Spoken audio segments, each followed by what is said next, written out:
అవంతిపురం అనే ఒక గ్రామం. ఆ గ్రామంలో నిగమ శాస్త్రి అనే బ్రాహ్మణుడు ఉండేవాడు. అతనికి శివశర్మ అనే ఒక కుమారుడు, కాంతామణి అనే కూతురు ఉన్నారు.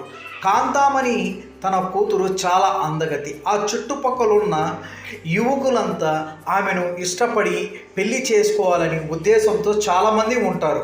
కానీ దానికి అతని తండ్రి నిగమ శాస్త్రి ఒప్పుకోడు.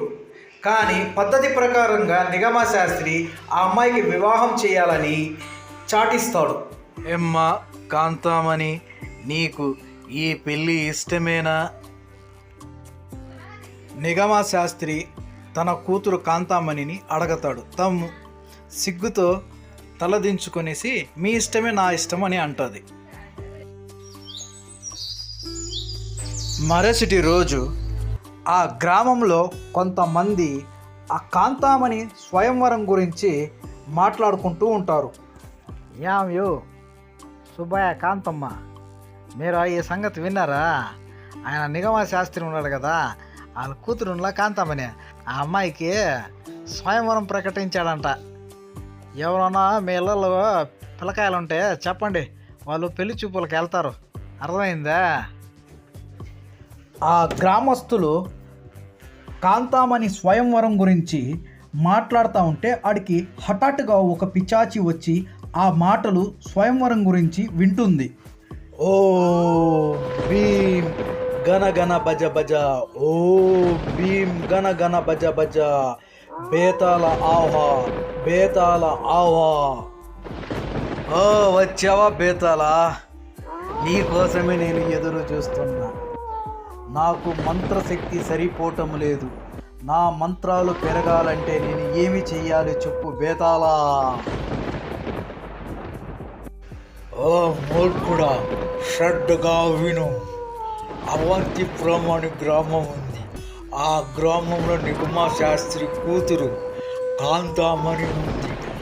ఆమెను ఎవరు వివాహం చేసుకుంటారో, తొలి సంతానం పుడుతుందో వాళ్ళ పిల్లోడిని నాకు బలి ఇస్తే నీకు అమోఘమైన శక్తులు ప్రసన్నమవుతాయి. అలా చెప్పి బేతాళుడు అక్కడి నుంచి వెళ్ళిపోతాడు. ఓం భీం దుబ దుబ దుబ మాయా దర్పణం. ఓ దర్పణం, అందగత్తి, గుణవతి, రూపవతి అయిన కాంతామణిని ఒక్కసారి ఈ దర్పణంలో చూపించు.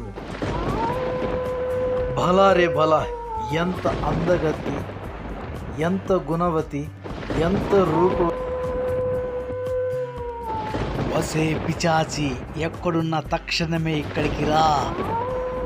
ఓ డాకిని పిచాచి, వెళ్ళు, అవంతిపురానికి వెళ్ళు.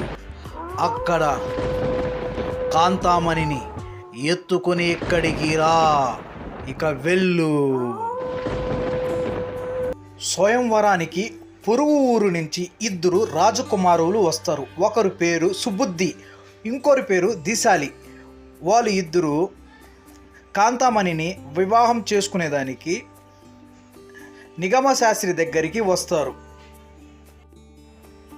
నా పేరు దిశాలి, నేను వెంకటగిరి రాజ్యపు రాకుమారుని.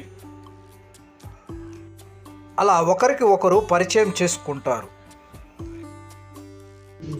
ఓ పట్టి విక్రమార్క మహారాజా, ఇప్పుడు చెప్పు, కాంతామణిని ఆ ఇద్దరు రాజకుమారులు పెళ్లి చేసుకుంటారా లేదా? ఆ బ్రహ్మ రాక్షసి కాంతామణి ఎత్తుకోపోతుందా లేదా?